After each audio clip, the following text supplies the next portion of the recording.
오늘 여기 오신 것이 여러분의 삶의 큰 복입니다.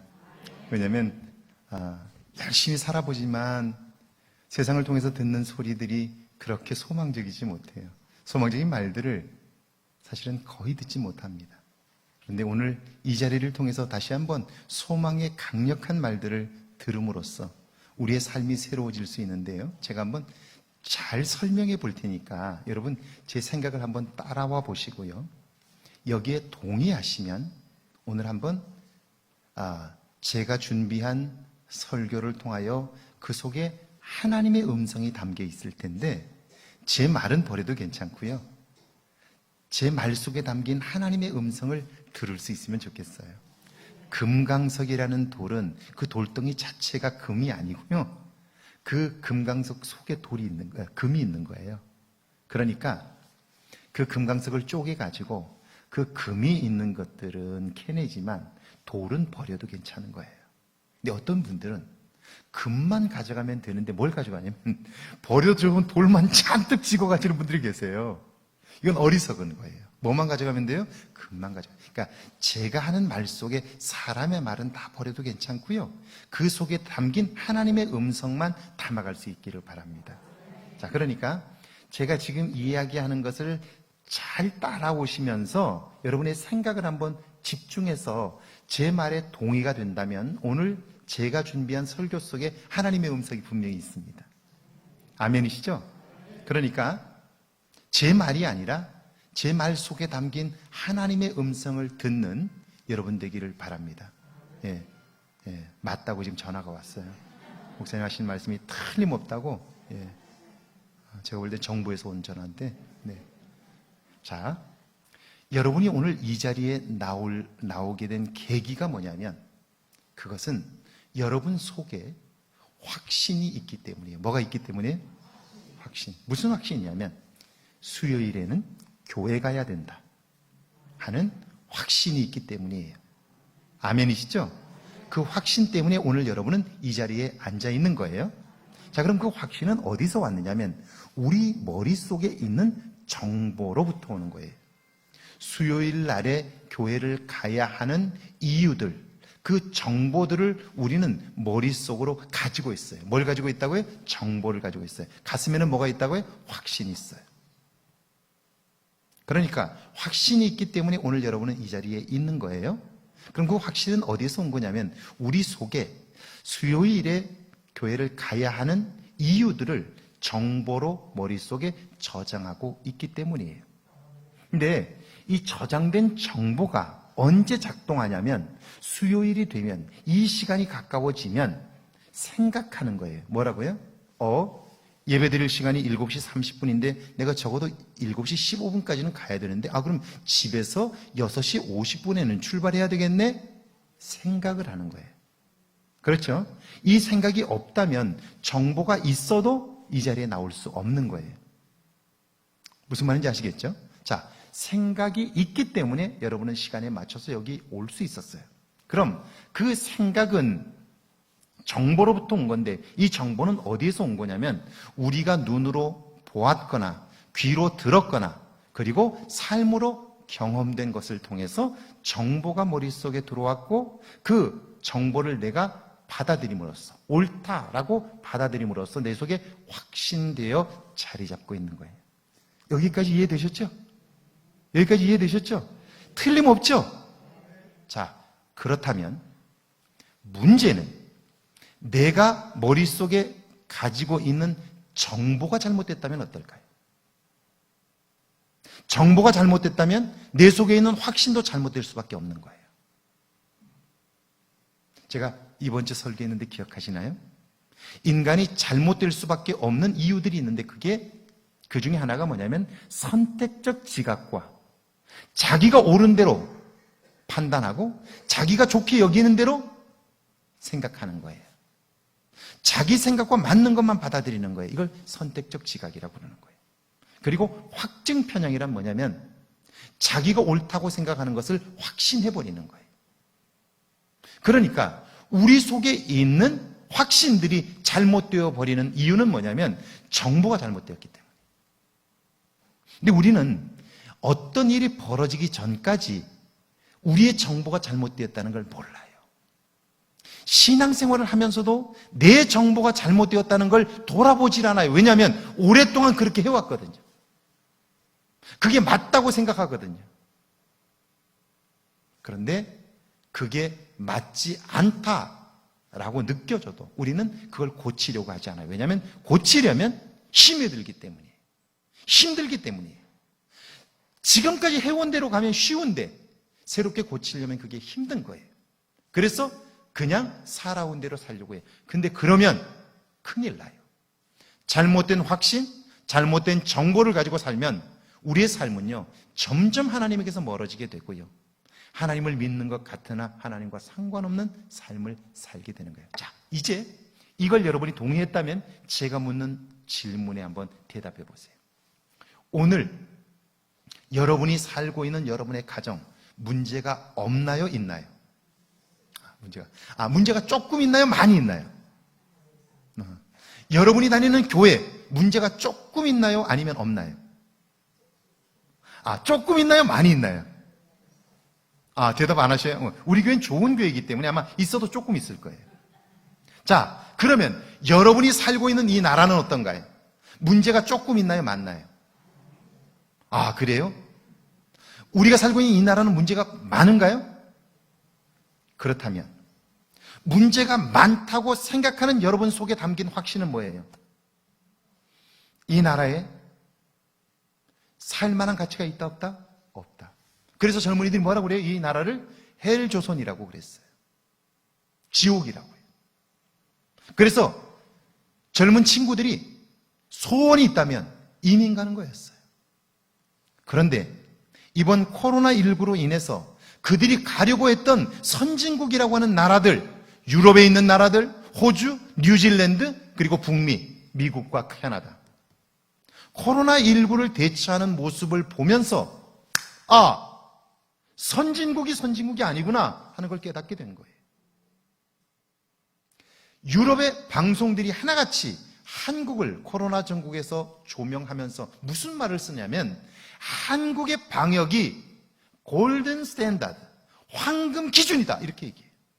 미국과 캐나다에서도 말하기를 방송에서 이건 그냥 제가 하는 말이 아니고 공영 방송에서 나와서 전문가들이 하는 말이 한국이 지금 하고 있는 이 방역이 골든 스탠다드, 황금 기준이다 이렇게 얘기하는 거예요. 한국을 주목하라. 이 코로나19를 벗어나려면 한국을 주목해야 된다. 그리고 저들을 배워야 된다라고 얘기하는 거예요. 아니, 문제가 여러분이 스스로 그렇게 많다고 말한 그 나라를 세계가 주목하고 있는 거예요. 젊은 친구들이 지옥이라고 말했던 그 나라가 세계의 주목을 받고 있는 거예요. 그러면 이 위기 상황에서 세계가 주목하도록 만든 그 저력은 도대체 뭐냐는 거예요. 그리고 우리가 생각하는 그 많은 문제들, 그걸 확신하고 있는데 도대체 그 확신은 무엇으로부터 온 거냐는 거예요. 제 말 이해하셨나요? 제 말 이해하셨죠? 제가 쉽게 얘기하죠? 자, 제 얘기가 아니고요. 시사기획 창이라고 하는 프로그램에서 코로나19, 포스트 코로나19 이후에 달라지는 미래라는 제목으로 토론을 했어요. 전문가들을 데려다가. 굉장히 제가 쉬운 부분만 잘랐어요. 자, 그 중에서 우리가 지금까지 한국은 문제가 많다. 도대체 나라 꼴이 이게 뭐냐? 이렇게 얘기했는데 그런데 코로나19를 겪으면서 이게 아니었다. 우리가 보았던 엉망진창인 나라가 아니고 이 나라는 굉장한 저력을 가지고 있다. 그리고 세계가 하지 못하는 일들을 우리가 하고 있다. 이걸 깨닫게 된 거예요. 도대체 그 저력이 뭐냐? 우리가 보지 못한, 그래서 잘못된 확신을 가지고 살아서 내가 살고 있으면서 내 나라를 부정적으로 생각하고 그래서 내 삶도 위축되고 내 삶이 점점 힘들어지는 그 생각을 가지고 살았는데 도대체 그 생각이 잘못되었다면 내가 확신한 그것은 무엇 때문에 이렇게 되었는지 이걸 한번 생각해 보자는 겁니다. 준비됐나요? 네, 한번 보시죠. 자, 우리가 가졌던 정보 그리고 그 정보를 의지해서 확신하게 되었던 것들이 정보 자체가 잘못되었다는 사실을 우리가 발견한 거예요. 그게 틀린 건 아니에요. 왜냐하면 우리가 사는 사회는 부정적인 것과 긍정적인 것이 섞여 있어요. 중요한 것은 우리가 선택적으로 받아들이고 선택적으로 우리가 내면화하게 되는데 그 선택의 기준이 잘못되는 거예요. 내가 선택을 할 때 부정적인 선택들을 하도록 내 안에 구조화되어 있는 거예요. 그러니까 긍정적인 것들은 잘 보이지 않고 부정적인 것들을 보는 시각이 내 안에 있는 거예요. 사실은 사회 속에서 끊임없이 부정적인 정보를 쏟아내는 사람들이 있어요. 그들이 정치인일 수 있고 그들이 소수의 불만 계층일 수도 있어요. 그런데 우리가 부정적인 성향을 가지게 되면 그것만 받아들이게 되는 거예요. 그런데 이 성향은 내 삶의 전 부분에 있어서 그런 것만 받아들이도록 이끌어가기 때문에 내 삶을 어느 순간 침몰시켜버리는 거예요. 나를 불행하게 만드는 거예요. 내 남편과 가까이 있는 내 아내, 내 자녀들의 좋은 면들이 있어요. 그런데 좋은 면은 보이지 않고 내 성에 차지 않는 것만 보이는 거예요. 그리고 그걸 가지고 끊임없이 문제 삼는 거예요. 자, 그러면 내가 살아가는 가정 속에서 내가 그 문제만을 바라봄으로 내 삶은 어떨까요? 불행해지죠. 내가 있는 교회 안에서 교회라고 여러분이 인정한 것처럼 문제가 없지는 않잖아요. 그런데 여러분이 문제만 보기 시작하면 그러면 그게 여러분의 신앙 성장에 영적인 삶에 어떤 영향을 미칠까요? 분명히 부정적인 영향을 미치죠. 그런데 그 정보가 옳은 거냐? 사실이 아닐 수 있다는 거예요. 헬조선이라고 말했던 수많은 사람들이 이번 이 코로나19를 통해서 내 생각이 잘못되었다라고 하는 것을 알 수 있을 텐데 문제는 그럼 이 사실을 발견하고 나서 나의 내면의 이 부정적인 시각을 바꿀 수 있겠느냐는 거예요. 돌이킬 수 있겠느냐는 거예요. 아무리 코로나19 상황이 끝난다고 해도 이 위기 속에서 우리가 보아야 하고 가져야 할 생각들, 긍정적인 생각들, 그리고 잘못된 확신을 가지고 있는 나 자신의 모습을 보고 이걸 새롭게 하지 않는 한 코로나가 다시 정상으로 돌아온다 해도 우리는 예전의 모습으로 돌아갈 수밖에 없는 거죠. 그러니까 코로나19는 어떤 면에서, 영적인 면에서, 성숙한 삶의 면에서 보면 우리에게 너무나 중요한 것을 제공해 주고 있는 거죠. 내가 지금 무엇을 보며 살고 있나? 내가 무엇을 받아들이고 무엇을 확신하며 살고 있느냐? 이걸 보게 해주는 거죠. 이건 신앙에 있어서도 너무너무 중요한 거예요. 성경 공부를 한다고 뭐가 달라지나? 이렇게 생각했어요. 왜요? 그거 한다고 하는 사람들이 별로 달라지지 않은 것 같기도. 그런데 우리가 달라지지 않는다고 말한 그 사람의 형편을 우리가 아나요? 모르잖아요.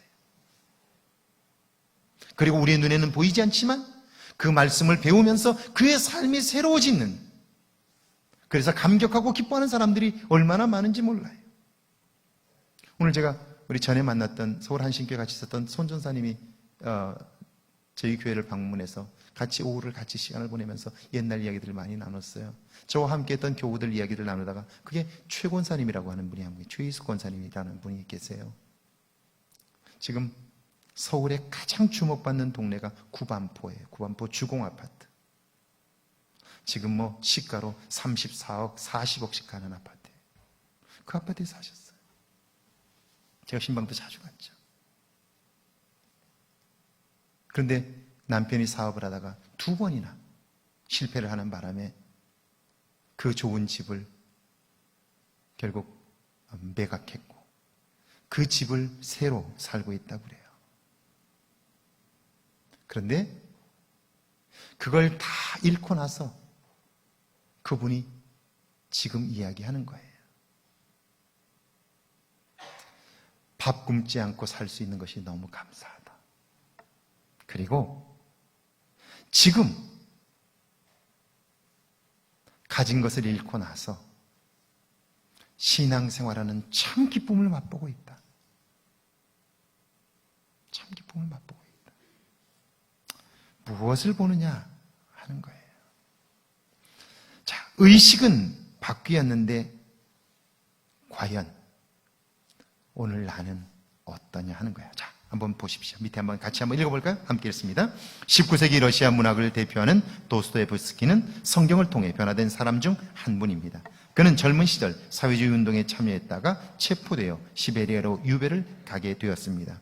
유배지로 가던 도중 어떤 간이역에서 기차가 멈췄을 때 한 부인이 작은 성경책 한 권을 건네주었습니다. 도스토옙스키는 유배지에서 고된 노동을 하면서 저녁 시간마다 희미한 불빛 아래서 성경을 읽었습니다. 그리고 성경을 통해 하나님의 아들 예수 그리스도를 만났습니다. 당시 그는 그 감격이 얼마나 컸던지, 누가 뭘 하든지 나는 예수 그리스도와 평생 함께 있고 싶다고 고백했습니다.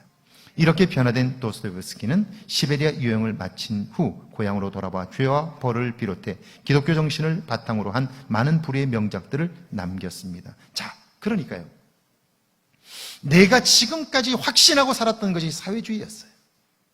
이게 세상을 바꾸고 세상을 새롭게 할 수 있다, 그렇게 믿은 거예요. 그런데 나 자신이 바뀌질 않은 거예요.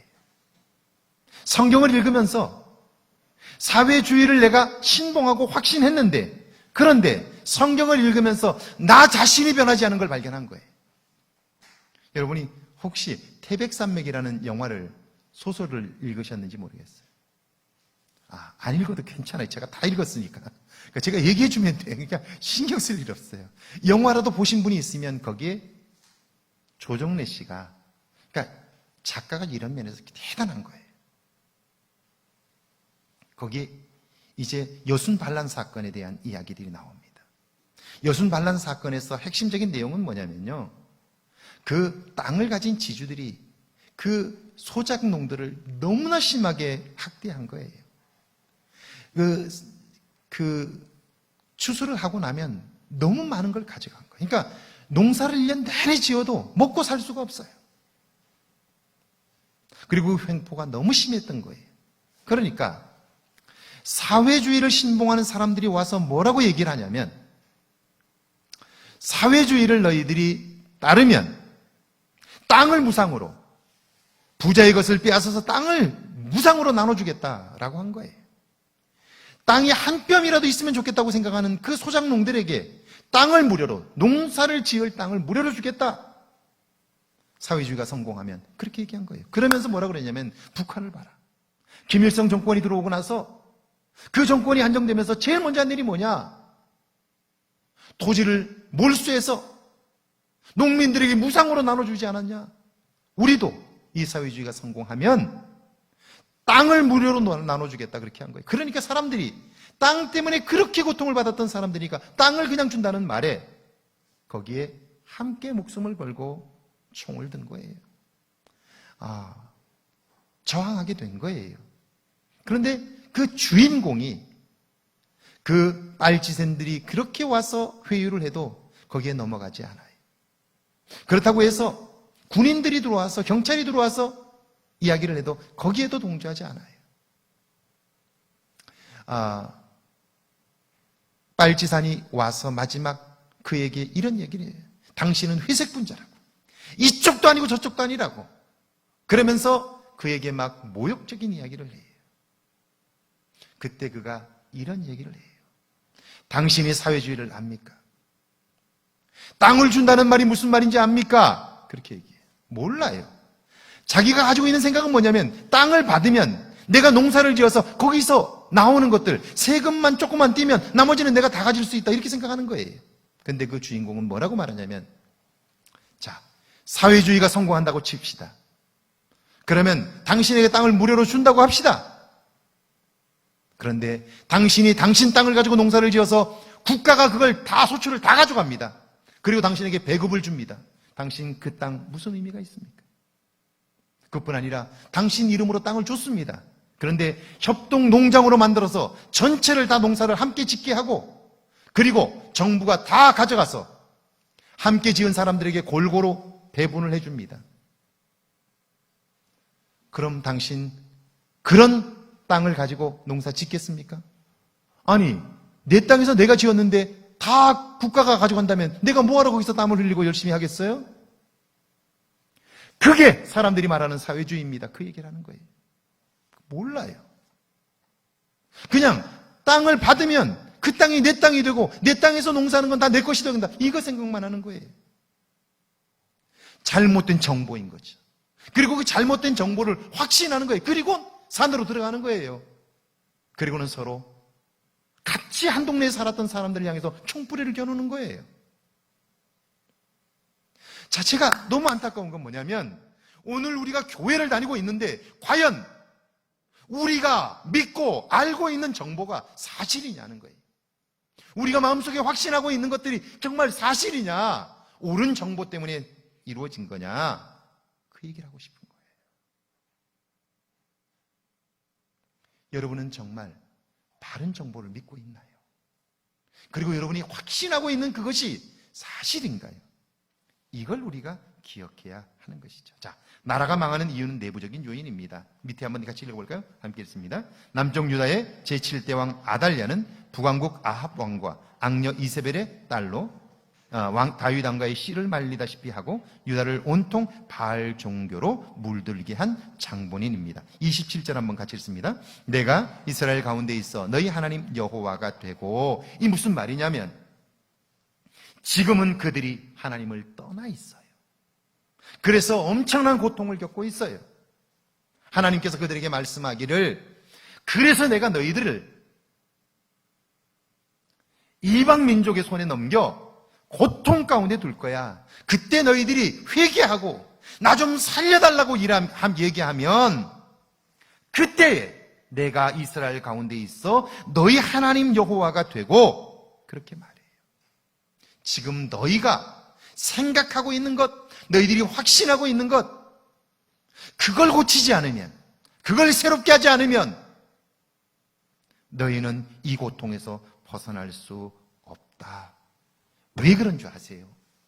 여호수아 24장에 보면 여호수아가 마지막 임종을 앞두고 자기 백성들을 모아놓고 나서 이렇게 얘기해요.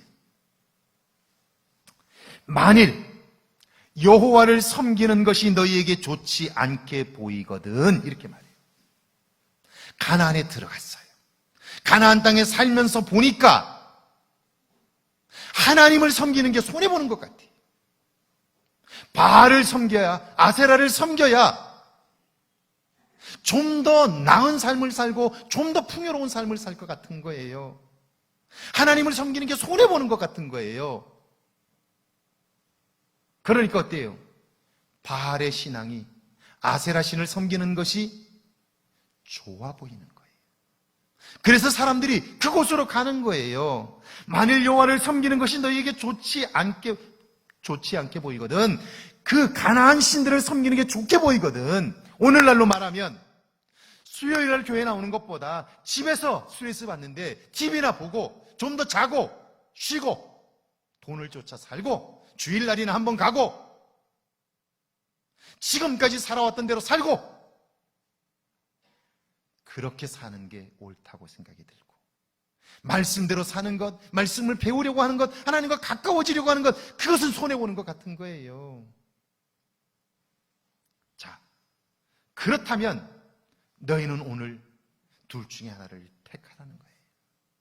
세상을 향하여 가든지 아니면 하나님을 택하든지 둘 중에 하나를 택해라, 그렇게 얘기하는 거예요. 그러면서 여호수아는 나와 내 집은 오직 여호와만을 섬기겠다, 할렐루야, 이 이야기를 하는 거예요. 자, 2번이에요. 같이 한번 읽어볼게요. 2번 함께 했습니다. 바알 종교는 물질의 복을 기반으로 하고 있으므로 생명 경시와 쾌락적 가치를 추구할 수밖에 없어요.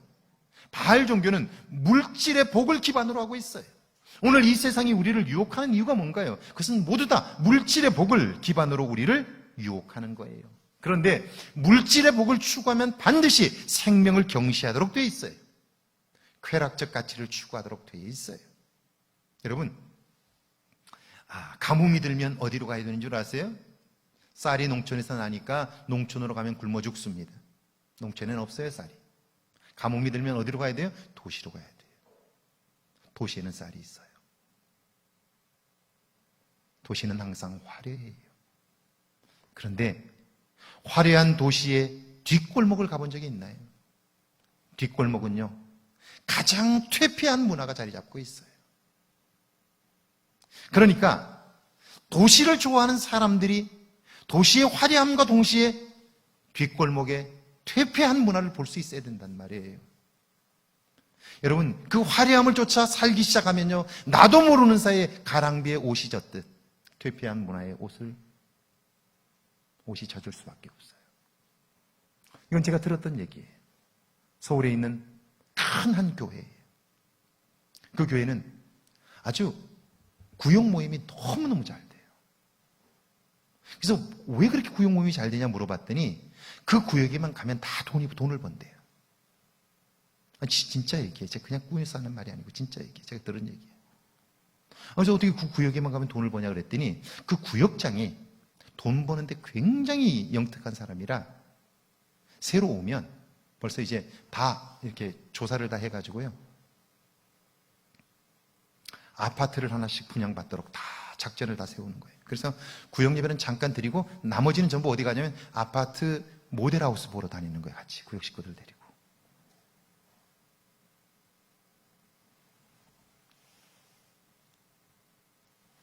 그리고 아파트를 사게 하고 상가를 사게 하고 그게 오르면 한턱 내고 한턱 내는 사람들 돈 모아가지고 또 여행도 가고 이렇게 하는 거예요. 자, 그렇게 모이는 모임을 통해서 영적인 성숙이 이루어질까요? 삶의 변화들이 일어날까요? 어느 교회가 그렇게 하라고 가르치나요? 그러면서 어느 순간 어떻게 돼요? 우리의 모임이 변질되는 거죠, 목적이. 뭘로요? 돈 버는 것으로. 오늘 우리가 사회에서 살아가면서 이렇게 되어 있지 않느냐는 거예요. 그런데 내가 그렇다는 걸 모르는 거예요. 왜냐하면 주일날 교회 가거든요. 마음에 있느냐 없느냐는 상관없어요. 주일날 내가 거기 와서 왔다 갔느냐 안 갔느냐면 중요한 거예요. 구역 예배를 통해서 무슨 은혜를 받았느냐 이건 중요하지 않아요. 구역 예배에 모였다는 것. 왜? 보고서는 거기 가서 돈 잘 버니까요, 구역 헌금도 굉장히 많이, 또 숫자는 점점점 많아지니까 사람들이 뭐라고 그래요? 그 구역은 부흥한다고, 너무 잘 모인다고. 근데 사실은 뭐 때문에 모이는 거예요? 돈 때문에 모이는 거예요. 그 숫자 뭐 할 건데요? 자, 이런 거예요. 자, 27절인데요. 같이 한번 읽어볼까요? 함께 읽습니다. 다른 이가 없는 줄을 너희가 알 것이라.